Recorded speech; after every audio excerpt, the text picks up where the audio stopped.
Olá, pessoal. Nós vamos apresentar nesta última vídeo alterações sensoriais do organismo que faltaram para a gente finalizar o exame neurológico.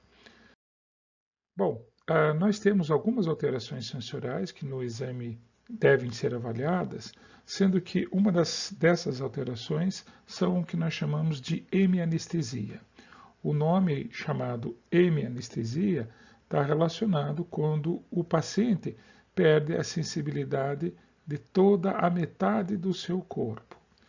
Ela perde todas as variações de sensibilidade, sejam as alterações térmicas, que sempre táteis, dolorosas, e a alteração da sensibilidade vibratória e posicional, que seria a sensibilidade proprioceptiva. Então, se perde todas as suas variações. A hemianestesia, ela está relacionada com alterações do córtex cerebral. Especificamente, como a gente está vendo aqui, podem ocorrer em lesões corticais, pegando a cápsula interna ou o próprio parênquima cerebral. A lesão aqui, por exemplo, no córtex cerebral direita, por ser uma alteração cruzada, vai fazer uma hemianestesia em toda a segmento do lado esquerdo do corpo. Isso é bem típico em pacientes que sofrem acidente vascular cerebral, traumatismos, tumores bem menos frequentes. O principal diagnóstico nesses pacientes que apresentam uma hemianestesia de instalação súbita é o acidente vascular cerebral. A segunda alteração extremamente importante e muito mais frequente, muito mais importante do ponto de vista semiológico, porque tem uma complexidade e muitas vezes é difícil de fazer esse diagnóstico, e o paciente sempre deve ser avaliado de uma maneira segmentar, é a perda sensorial dissociada. Ela chama-se dissociada porque você vai ter uma perda sensorial na face, no segmento do crânio, que vai ser de um lado, e uma perda sensorial nos segmentos membros superior e membros inferiores contralateral. Por isso que ela é chamada dissociada. Ela ocorre tipicamente na síndrome de Wallenberg. Ela é uma lesão que vai existir ao nível da medula lateral. Então, AVCs do tronco cerebral, especificamente da medula lateral, pode e vão causar uma alteração de sensibilidade cruzada, sendo na face de um lado e no corpo do outro lado. A perda é da sensibilidade da tátil dolorosa, né? Então você vai ter perda da sensibilidade dolorosa e da temperatura e tátil. A sensibilidade do tato do lado do rosto, ela vai preservar do lado esquerdo e vai estar alterada contra a ipsilateral. Então, você tem uma alteração facial ipsilateral da lesão e contralateral do corpo. Tá? Isso, dor e temperatura. Então, vamos colocar aqui. Você tem uma alteração dor e temperatura desse lado e dor e temperatura contralateral. Tá? A sensibilidade tátil ela é preservada. E aqui a lesão sempre na face é ipsilateral. Então, para você dizer aonde que está a lesão, você diria nesse caso que está no lado direito, porque a lesão de dor e de temperatura, né? Ela é ipsilateral a lesão e contralateral no corpo, tem uma perda contralateral. Ela ocorre principalmente também nos acidentes vasculares do tronco cerebral. Tá? Existe uma outra doença que pode fazer alterações que são cruzadas, mas elas não são típicas da síndrome de Wallenberg, é a siringomielia, como a gente vai ver na sequência. Nas perdas sensoriais, seria a quarta lesão que a gente vai falar. A terceira lesão que a gente vai mostrar aqui para vocês é a lesão medular. A lesão medular, geralmente, ela vai fazer níveis sensitivos. Essas lesões medulares sempre elas vão seguir o que a gente chama de dermátomo. Dermátomo seria um nível sensitivo onde ocorre essa lesão e que você pode avaliar esse nível da lesão. Ocorre uma lesão medular, então você vai ter níveis sensitivos como nós estamos mostrando aqui. Dois são níveis sensitivos particularmente interessantes que nos orientam, é a região dos mamilos, então lesões abaixo dos mamilos sugerem uma lesão de T4, e a região do umbigo, que também é um nível, um marco que você sempre tem que conhecer, que é T10. Então você sabe que lesões que estão abaixo do umbigo são lesões ao nível de T10.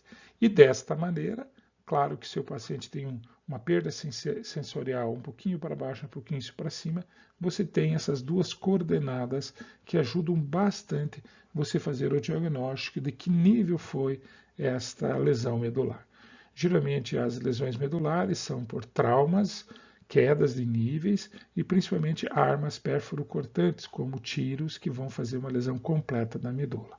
A medula pode ser afetada por outras patologias vasculares e traumáticas que não fazem uma transecção total da medula, que a gente vai mostrar quais são essas. Aqui, então, finalmente, seria a siringomilia, que é extremamente importante.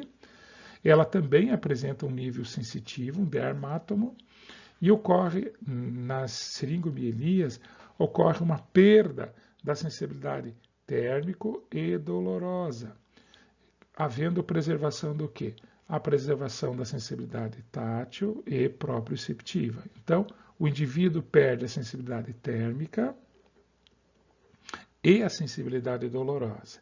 E se preserva o quê?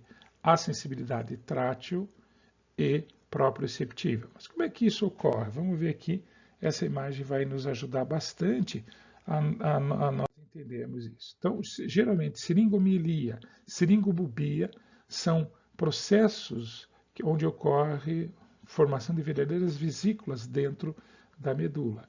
E essas cavidades, vamos chamar assim, não vamos chamar de vesícula, mas essas cavidades, elas promovem, como vocês estão vendo aqui, a compressão e a dissecção, ou até mesmo a interrupção de fibras.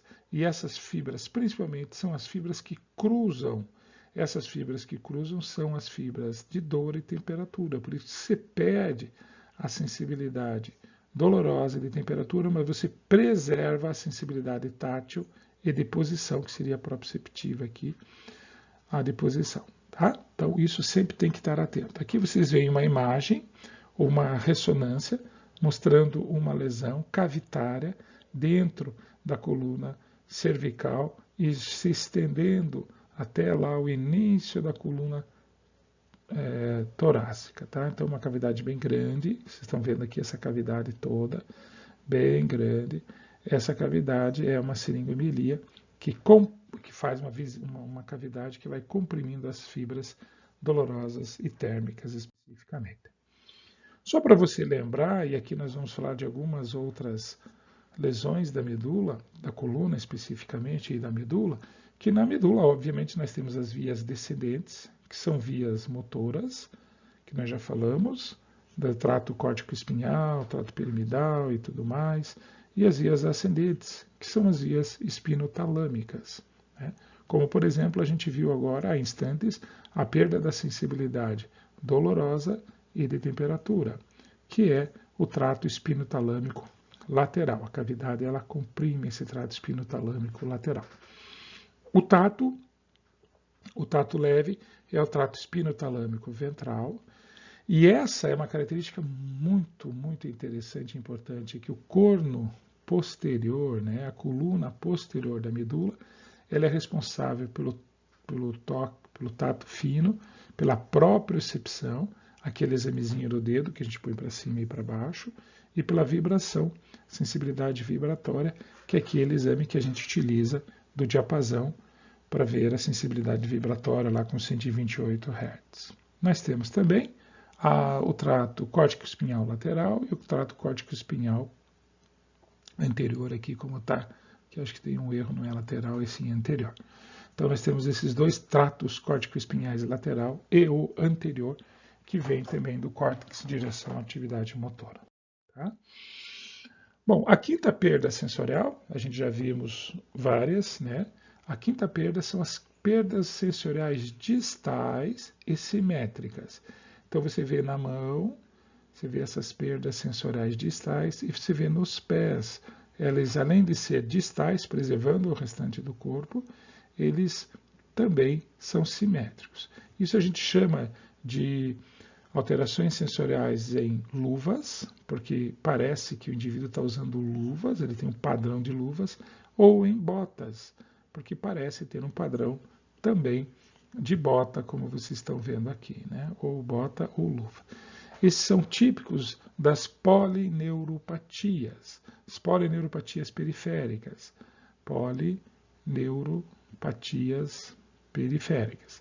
Essas polineuropatias periféricas, existem várias causas que levam lesões nos nervos, intoxicações por metais, e principalmente uma das que mais causa a polineuropatia periférica é a diabetes.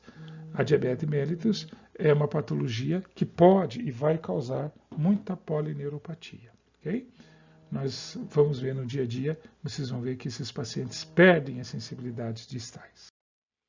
Bom, a sexta patologia é uma patologia que ela é mais como um padrão semiológico muito importante no sentido de nós conhecemos a síndrome de Brown-Séquard. A síndrome de Brown-Séquard, ou a hemissecção da medula, também ocorre por traumas, por feridas, por tiros. Ela é uma lesão de todo o hemimedula. Né? Então, aqui você vai ter uma lesão de toda a hemimedula. E esses pacientes que têm a lesão da hemimedula, eles vão, porque você perde o trato córtico espinhal, você perde inicialmente a atividade motora ipsilateral, né? Então aqui você está perdendo o trato córtico espinhal, você perde a atividade motora ipsilateral a essa lesão, tanto no o trato córtico espinhal lateral e anterior. Okay? Além disso, você também vai perder o trato espinotalâmico lateral, que vocês estão vendo aqui, onde você também vai perder outras sensibilidades. E o corno dorsal da medula, que está aqui, ó, vocês estão vendo o corno dorsal da medula. Essa perda do corno dorsal da medula, ela vai ocorrer, a perda do corno dorsal da medula faz com que se perca a sensibilidade proprioceptiva e posicional, ipsilaterais também. Já o trato córtico espinhal, eles decussam, eles cruzam para o outro lado, e daí ascendem como para lá para o córtex cerebral. Como esse trato córtico espinhal ele vem do outro lado, ele vai se segmentar aqui, vai subir, né? Então, se você tem uma lesão daqui, você vai perder a sensibilidade térmico e dolorosa contralateral. Então, tipicamente, o paciente tem uma perda de força muscular e de sensibilidade proprioceptiva e vibratória ipsilateral lesão e térmico-dolorosa contralateral, porque a sensibilidade térmico-dolorosa ela sobe, quando chega nesse segmento ela cruza para cá e vai subir. Como a lesão foi aqui, você perde a térmico-dolorosa aqui, perde o trato córtico espinhal que vem desse lado e perde a sensibilidade proprioceptiva e vibratória ipsilateral. Tá? Então essa seria a apresentação típica de um paciente que faz a síndrome de Brown-Séquard. Tá? Então, monoplegia ipsilateral, perda da sensibilidade vibratória e proprioceptiva ipsilateral e perda de sensibilidade térmico-dolorosa contralateral. As síndromes do cordão anterior é uma síndrome extremamente importante, onde você vai ter uma lesão, geralmente causada por uma obstrução das artérias que fazem a vascularização da medula. O que vai acontecer? O paciente vai pegar todos os tratos córtico-espinhais, como vocês estão vendo. Tanto o lateral aqui, essa região do trato córtico-espinhal, como o anterior aqui. Como é dos dois lados, né, você vai ter uma paraplegia. Tá? Você tem uma perda de força muscular abaixo do nível que ocorreu essa lesão vascular. Ele fica paraplégico.